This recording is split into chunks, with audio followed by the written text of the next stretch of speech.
217. The Song of Righteousness, Wen Tianxiang's Final Stand. After the Mongols conquered Yashan, Zhang Hongfan gathered his generals for a victory banquet and invited Wen Tianxiang to attend. During the feast, Zhang Hongfan attempted once more to persuade Wen Tianxiang to surrender, saying, "The Song dynasty is no more, and you have already fulfilled your duty as a loyal minister. If you submit to the Yuan emperor, you can still retain your position as chancellor."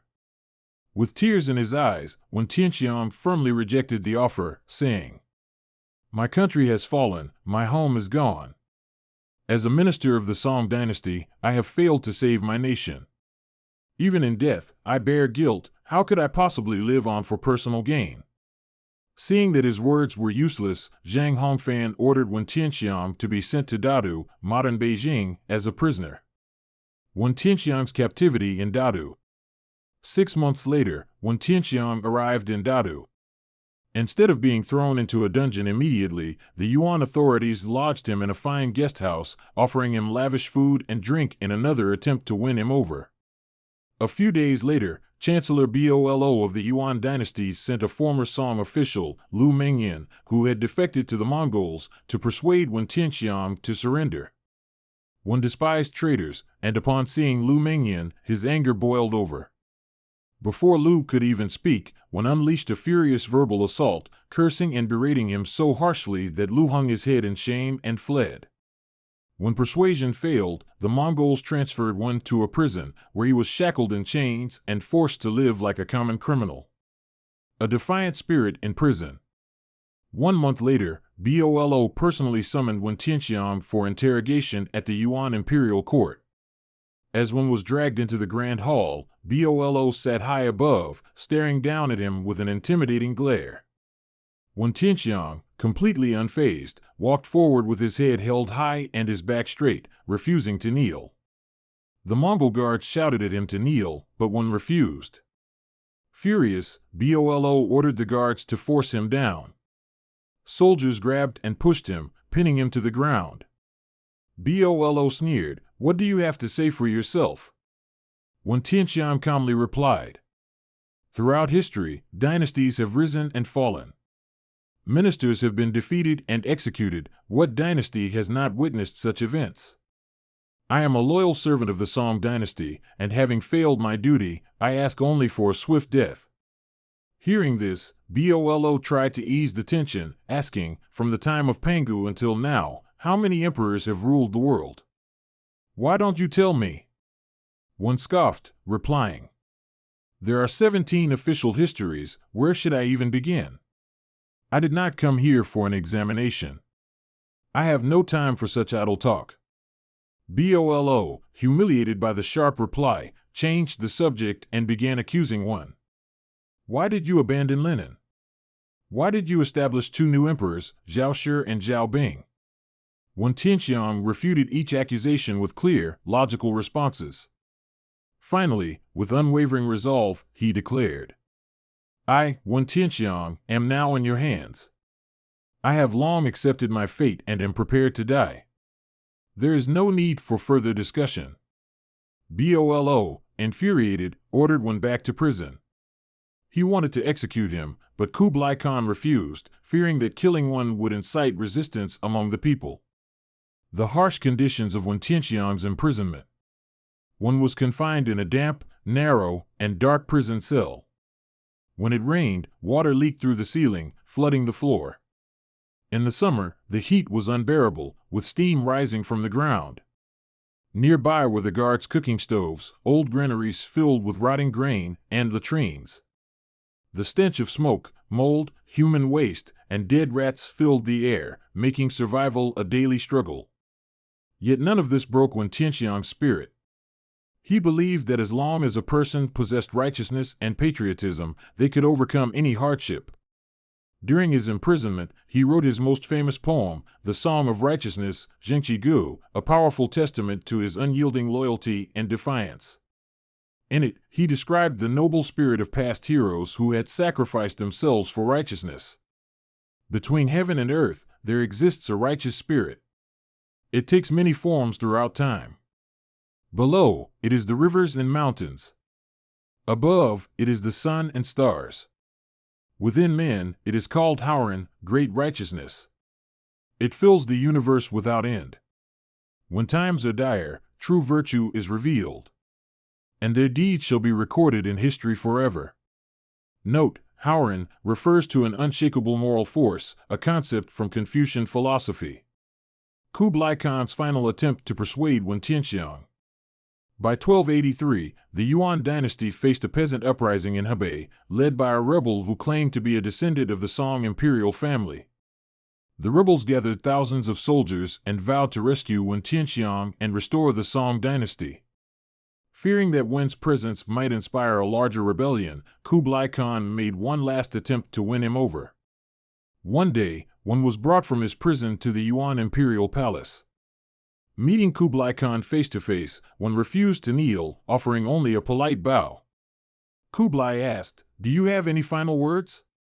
Wen Tianxiang answered, "I was the chancellor of the Song dynasty and did everything in my power to serve my emperor.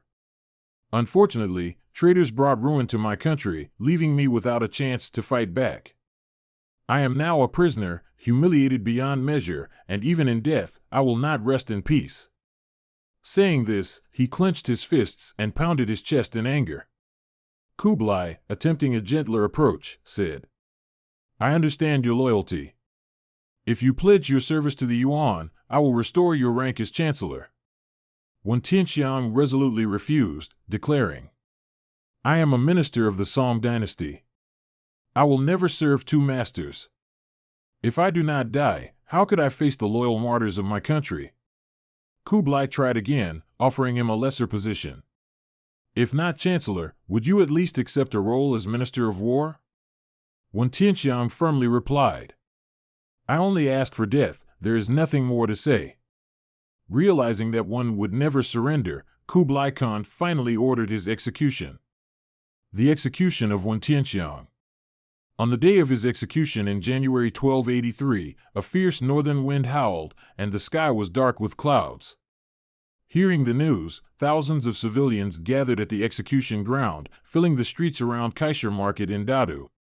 As Wen was led to the execution site, wearing heavy shackles, his expression was calm and resolute.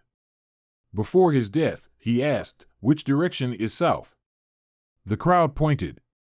Wen Tianxiang faced south, knelt, and bowed 3 times, paying his final respects to his fallen empire. Then, sitting upright, he turned to the executioner and said, "It is finished." At age 47, Wen Tianxiang gave his life for his country, leaving behind a legacy of unbreakable spirit and national pride. 218. Guo Shoujing revises the calendar. Before Kublai Khan ascended the throne, he valued Han Chinese scholars and relied on them to help govern his empire. One of his most trusted advisors was Liu Bingzhong, a strategist who played a crucial role in Kublai's rise to power and in establishing the Yuan dynasty. Following Liu Bingzhong's recommendations, Kublai recruited many talented individuals, one of whom was the renowned scientist and astronomer Guo Shoujing. Guo Shoujing's early life and education. Guo Shoujing was born in Xingzhou, modern-day Xingtai, Hebei. His grandfather, Guo Rong, was a highly educated scholar proficient in Confucian classics, mathematics, astronomy, and hydraulic engineering. Under his grandfather's influence, Guo Shoujing developed a deep interest in science from an early age. During his youth, Liu Bingzhong and his friend Zhang Wenqian were teaching in Zijin Mountain, southwest of Xingzhou. Recognizing their expertise, Guo Rong sent his grandson to study with them. There, Guo Shoujing met many like-minded scholars and scientists, which accelerated his intellectual growth. Guo Shoujing's contributions to hydraulic engineering. After Kublai Khan unified northern China, he sought to develop agriculture and improve irrigation.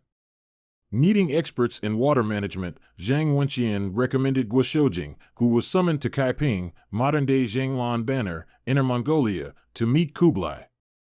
Guo Shoujing, having studied northern China's water systems extensively, presented 6 proposals for improving water management. Kublai Khan was highly impressed, nodding in approval after each suggestion.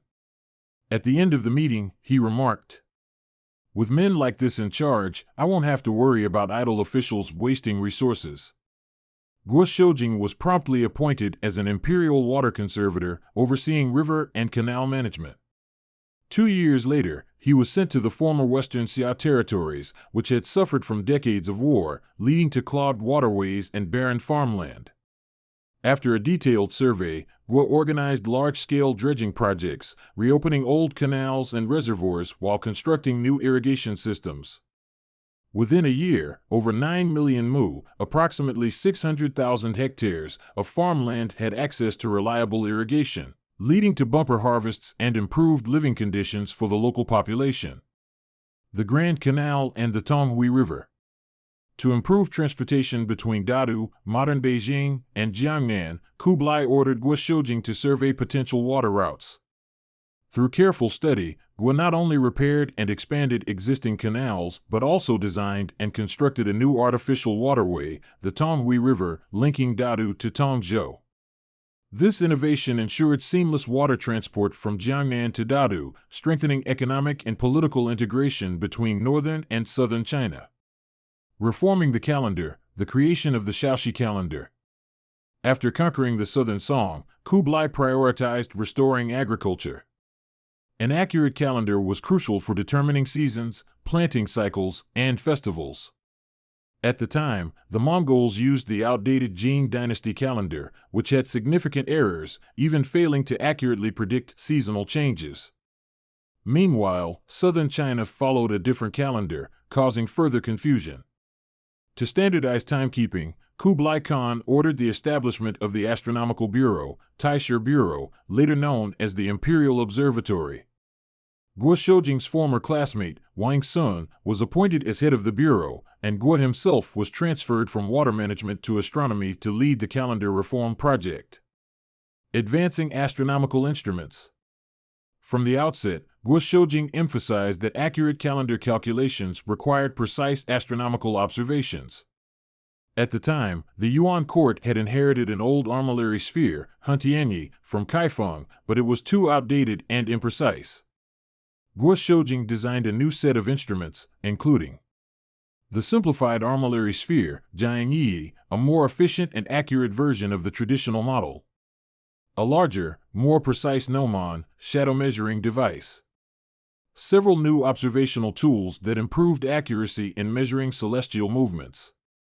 These new instruments were far superior to previous ones, allowing for unprecedented precision in tracking the sun, moon, and stars. A nationwide astronomical survey. In 1279, Guo Shoujing submitted a bold proposal to Kublai Khan. Construct a new imperial observatory in Dadu. Conduct a nationwide astronomical survey to gather precise data. Kublai immediately approved the plan.